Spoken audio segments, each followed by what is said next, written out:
Bonsoir. Oui, bonsoir Monsieur Barnabé. Sur votre page Facebook, vous avez indiqué la semaine passée être candidat aux élections présidentielles de la Fédération burkinabé de football. Est-ce une plaisanterie ou Lota est réellement candidat? Je vous remercie, Monsieur Cabré.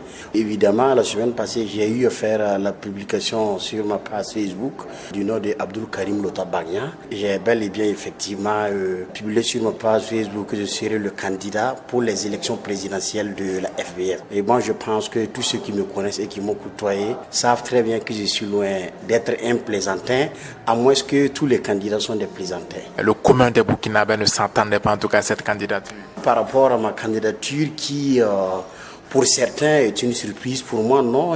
Depuis 2010, moi, je les ai dit, si Dieu me donne la santé et longue vie, en 2020, je serai candidat pour les élections à la présidentielle de la FBF. L'autre question que beaucoup se posent, qui est derrière cette candidature?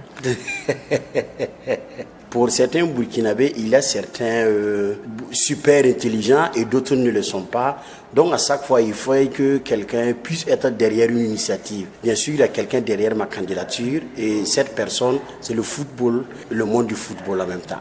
Parlez-nous un peu de votre parcours, Abdul Karim Bagaya Lota. On vous connaît dans la politique, on vous connaît dans le sport, votre parcours sportif, parce que ça n'a pas débuté à partir de cette déclaration. Le football et moi, c'est quand même une histoire, parce que vous avez connu sous le nom de Lota, et Lota ne figure pas sur mes actes de naissance. C'est un surnom que j'ai hérité depuis l'école primaire, un surnom du feu Denis Lota, l'attaquant emblématique de la Zambie, de la génération des Kalou Bolia. Mon parcours footballistique a débuté dans mon quartier. J'ai d'abord joué dans une équipe de mon quartier du nom de Topaz FC, tout puissant espoir de Zimpaso, puisque je suis natif de Zimpaso à la Padoua. J'ai fait un passage à l'école primaire, bien sûr, à l'OSEP. Et de l'OSEP, j'ai été au lycée Philippe Zenda Kaboré, où je fais partie de cette génération-là de Jonathan Pitroapa, les frères Koulibaly. Voilà, nous avons aussi marqué notre empreinte en notre temps à l'USBF.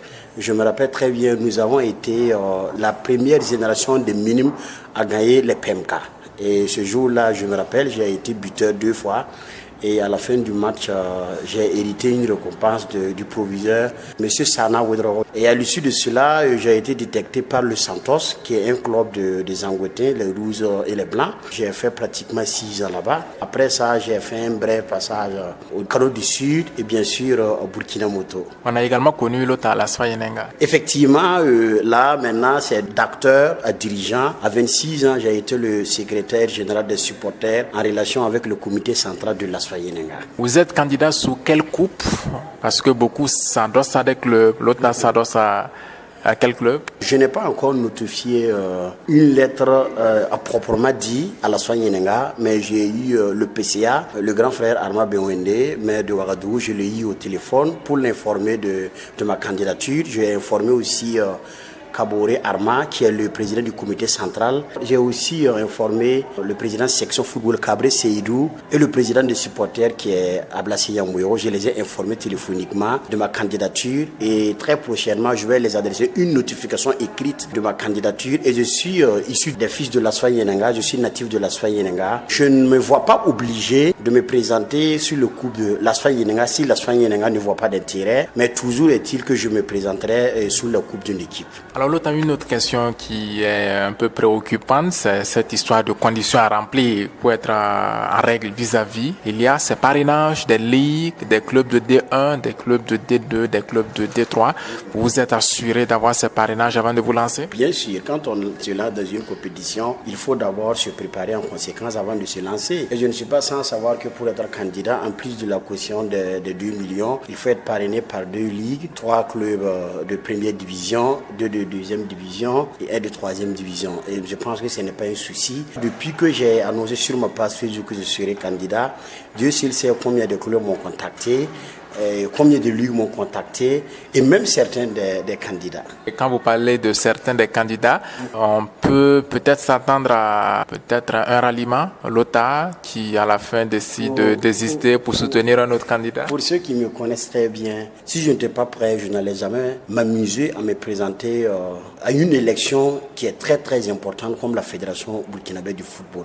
C'est les autres candidats qui devaient se relier à l'OTA parce que comme je l'ai dit, je suis issu de la boîte. J'ai été d'abord acteur, après dirigeant, j'ai du vécu et bientôt je vais présenter mon programme lors de ma conférence de presse. S'il y a un candidat qu'il faut rallier, ce serait bien sûr Lota. J'ai le meilleur programme et j'ai du vécu et je pense que le football a besoin de renouveau. Et parlant de football, quel est votre regard sur le football burkinabé aujourd'hui? Le thème de mon programme, c'est quoi? C'est la rétrospective du football burkinabé, les acquis et les défis en perspective. Et qui parle de rétrospective, c'est le passé. Qui parle des acquis, c'est l'immédiat. Et la perspectivité, c'est dans l'avenir. Tous ceux qui nous ont dévancés à la tête de la fédération, chacun a grouillé de sa manière pour contribuer au développement de notre football. Et le président sortant, le président Sita Sangaré, on doit reconnaître avec humilité qu'il a fait de son mieux. Mais je le trouve insuffisant parce que aujourd'hui, le football est devenu de l'entrepreneuriat. Le football, c'est du business et ça demande des hommes de qualité qui peut non seulement restructurer le football et aussi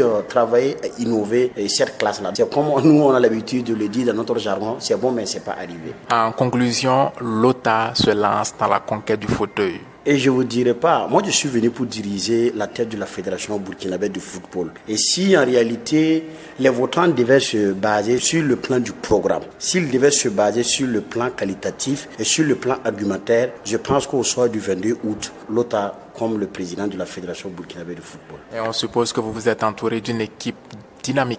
Évidemment, pour un grand leader et un homme de vision, il doit être entouré des éclaireurs, des conseillers et des hommes capables d'apporter leur savoir pour quand même on puisse atteindre nos objectifs. On vous remercie. C'est moi qui vous remercie.